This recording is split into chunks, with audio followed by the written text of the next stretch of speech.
Illustrator has 3D capability, and it allows you to take simple shapes and you can turn them into icons, into 3D models that you can use in ads and that kind of thing. Now we're going to talk about how to turn a simple star into a 3D shape, and then we'll talk about how to create more complicated shapes using paths. So let's go ahead and grab the star and just draw it anywhere in your document. And what we're going to do, by the way, is something that's going to help everything when you work with 3D. You typically don't want to have a stroke if you can help it, because the stroke complicates the calculation. So I'm going to give you an example. I'm actually going to put a stroke on this star. Okay, we'll put a purple stroke on it, and I'll increase the thickness of that stroke. Now sometimes the calculations can take a lot longer, and sometimes they're pretty instantaneous. So I'm going to go to Effect, 3D, and as you can see here, we have the ability to extrude and bevel, to revolve, and to rotate. Let's go ahead and take a look at extrude and bevel.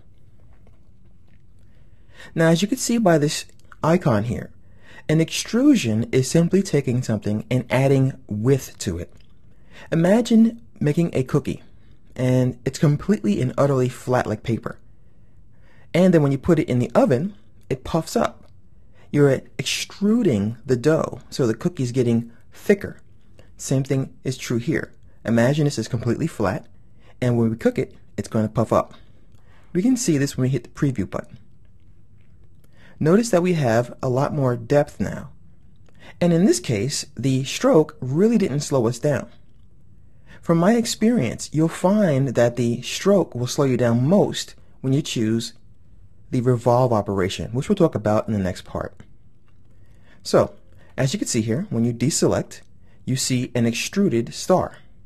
If you click on your shape, you can see the original. If I go to the View menu and choose Outline, we can see that we simply have our star outline. I'm going to go ahead and grab the Direct Selection tool, and I'll move this point over. I'll go back to View Preview, and you notice that it updates.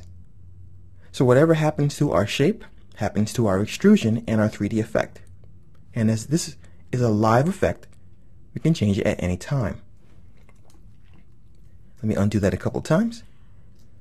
Let's talk about some of the other options in here. We'll go to Effect, 3D, Extrude and Bevel again. And whenever you choose to tweak an effect, you'll be asked to apply a new effect or to cancel.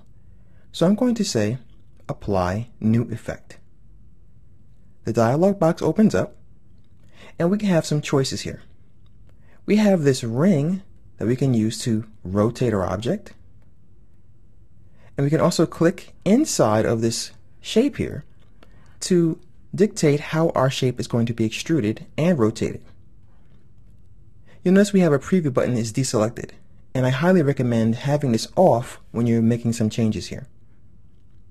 Now if you hover your mouse along this cube, you see that these different parts light up. These correspond to these colors here. As you can see, we have the ground plane, which is X. We have our up and down, which is Y. And we have rotate. What you can do as well is enter a degree in these text fields if you want. And you can also determine how much perspective to add to the shape. So once again, I'm going to go ahead and turn this around a little bit. Now rotate it, and then I'll hit preview.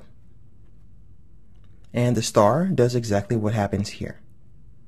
I'll turn this off again, and I'm going to increase the perspective quite a bit, and I'll preview it again. You'll notice that the perspective is far more extreme this time, and the star looks like it's being pulled into a black hole. I'll turn this off, and we also have something else to talk about. The extrude depth, or how thick this effect's going to be. Currently, it's at 50 point, but I can increase this, preview it, and it's going to take a little while to calculate. There we go. I'll deselect it, and I'm going to turn that back down a little bit. We also have a cap that we can put on something, or no cap. When you turn the cap off, you have a hollowed appearance. I'll preview that. And you see that the interior of the star is gone. I'll turn that off and turn the star a little bit more, like this. And you see we have no cap now, which means imagine we peeled off the front of the star and the back. I'll put that back on cap. And last but not least, we have something called a bevel. And a bevel is what I'll talk about in the next part.